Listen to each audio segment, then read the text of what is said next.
Bonjour, aujourd'hui je vais vous expliquer comment installer une centrale conventionnelle de détection d'incendie. Donc, comme vous voyez, on a la centrale de détection d'incendie, un détecteur de fumée et la sirène d'incendie. On va ouvrir le couvercle de la centrale. Donc cette centrale est de 4 zones. Donc, comme vous voyez, c'est une centrale de 4 zones. Donc, on a là, on a la première zone, la deuxième zone, la troisième zone et la quatrième zone. Donc, nous, on va juste monter une zone, donc la première zone. Donc, on a besoin du câble d'incendie impair phase et neutre, bien sûr. Un détecteur de fumée avec son socle qui va nous permettre de brancher les câbles. On a le L-in, où on peut mettre les phases qui viennent de la centrale ou d'un autre détecteur. On a le L2 où on branche les neutres qui viennent de la centrale ou de notre détecteur. Et L-out où on peut brancher une phase qui va à un autre détecteur où on peut mettre un résistance ou un condensateur. Donc, comme je viens de dire, le phase le plus sur L-in, on va le mettre sur L-in, il faut bien ouvrir un peu, donc la borne L-in, bien serré, et le moins, le blanc, sur L2. Sur L2. Je suis bien serré.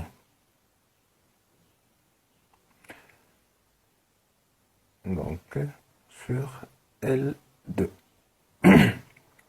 Pardon. Donc, nous, on va considérer ce détecteur, c'est le dernier. Donc, on va mettre un condensateur comme celui-là. Parfois, il y a des détecteurs qui ont des résistances. Donc, on va brancher le condensateur sur L2 et L-out, bien sûr, pour fermer la boucle. L-out. Pardon. Et on met le détecteur.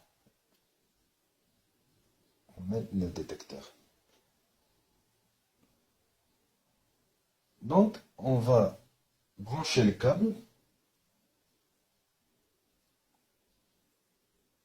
sur la zone. On va brancher le câble sur la zone. Donc, la borne de la zone 1. Donc, on va mettre le positif sur le rouge sur le positif et le blanc sur le négatif. Et le blanc sur la borne négative. Donc, pour les autres zones, qu'on ne va pas les utiliser, on va mettre des condensateurs pour fermer les zones, pour fermer la boucle. On va mettre des condensateurs. Donc, comme je viens de dire, que les zones inactives, on met des condensateurs pour fermer la boucle. On passe maintenant à la sirène. Donc, elle a 4 bornes, 2 positifs et 2 négatifs. 2 pour la sortie et 2 pour la rentrée. Et on a une borne négative pour les sirènes qui ont un stroboscope. Celle-là n'a pas un strobe. Donc, on prend le câble. Ici, on va faire un petit trou. On met le plus avec le plus et le moins avec le moins. Ici, on ferme la boucle avec une résistance. Avec une résistance, on met le câble sur la borne des sirènes. Sur la borne. Le rouge sur le plus et le blanc sur le moins. Donc, pour les autres bornes qui sont inactives, on va mettre des résistances. On met comme celui-là, 6 kW.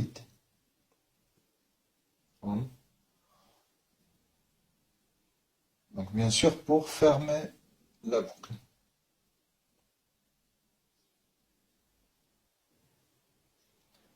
Et ensuite, on met la sirène. On passe maintenant à l'électricité. Donc pour l'électricité, on a bien sûr 3 bornes. Comme vous voyez, 3 bornes. Phase, L, neutre, N, et la mise à terre, vert. Donc 3 câbles. Donc bleu, noir et vert. Donc maintenant, pardon, on va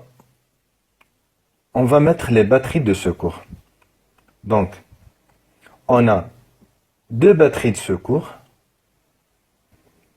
Pour les brancher, on va mettre le rouge avec le noir. Donc, le plus avec le plus avec le moins. Et les autres câbles, comme le rouge avec le rouge et le noir avec le noir.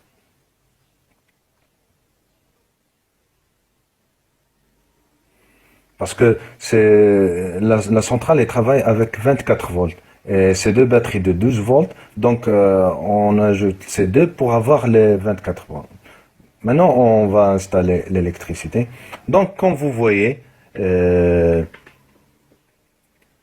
on n'a pas d'anomalie. Toutes les LED de dérangement sont éteints. Donc une seule LED vert qui dit qu'elle est en marche. Donc si on a un problème au niveau du câblage ou un détecteur ouvert, par exemple celui-là, on constate une LED qui s'allume au niveau de la zone 1, qui dit qu'il y a un problème au niveau de la zone indiquée. Soit on a une coupure au niveau du câble, soit on n'a pas mis la résistance, ou on n'a pas bien fermé un des détecteurs. On va remettre le détecteur à sa place. On voit que la LED est éteinte. Voilà. Lorsqu'on remet la couvercle, nous ne devons pas remarquer des LED qui s'allument, sauf une seule LED verte qui s'allume, qui dit que la centrale est en marche. J'espère que vous avez bien aimé cette vidéo. N'oubliez pas de la partager avec vos amis et de cliquer sur le pouce j'aime. Aussi, n'oubliez pas de s'abonner à ma chaîne pour avoir toujours des nouvelles vidéos. Et à bientôt.